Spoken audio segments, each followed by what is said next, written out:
Arabic সিস্টেমে দুম্বার পায়নলি দিয়ে নিহারি রান্নার জন্য প্রথমে আমি পাতিলে ঠান্ডা পানি দিয়ে দিচ্ছি। ঠান্ডা পানির মধ্যে দুম্বার পায়নলিগুলো ঢেলে দিব।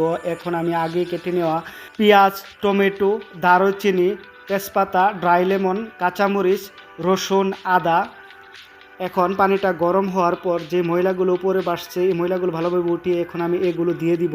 1 চামচ পরিমাণ এশিয়ান মিক্স মশলা, 1 চামচ পরিমাণ সৌদি মিক্স মশলা, আধা চামচ পরিমাণ হলুদের গুঁড়ো, 1 চামচ পরিমাণ জিরার গুঁড়ো, আধা চামচ পরিমাণ রেড চিলি, পরিমাণ মতো লবণ দিয়ে এখন আর কিছু আর দেওয়া হবে না, শেষ। এখন একটু হালকাভাবে নেড়ে 30 মিনিট আগুনের আঁচটা মিডিয়াম রেখে সিদ্ধ করব।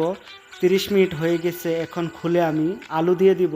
আলু দিয়ে আবারও প্রেসার কুকার ভালোভাবে লাগিয়ে আগুনের আঁচটাকে মিডিয়াম রেখে প্রায় 10 মিনিটের মতো সিদ্ধ করার পর মাশাআল্লাহ ঠিক এইভাবে হয়ে যাবে।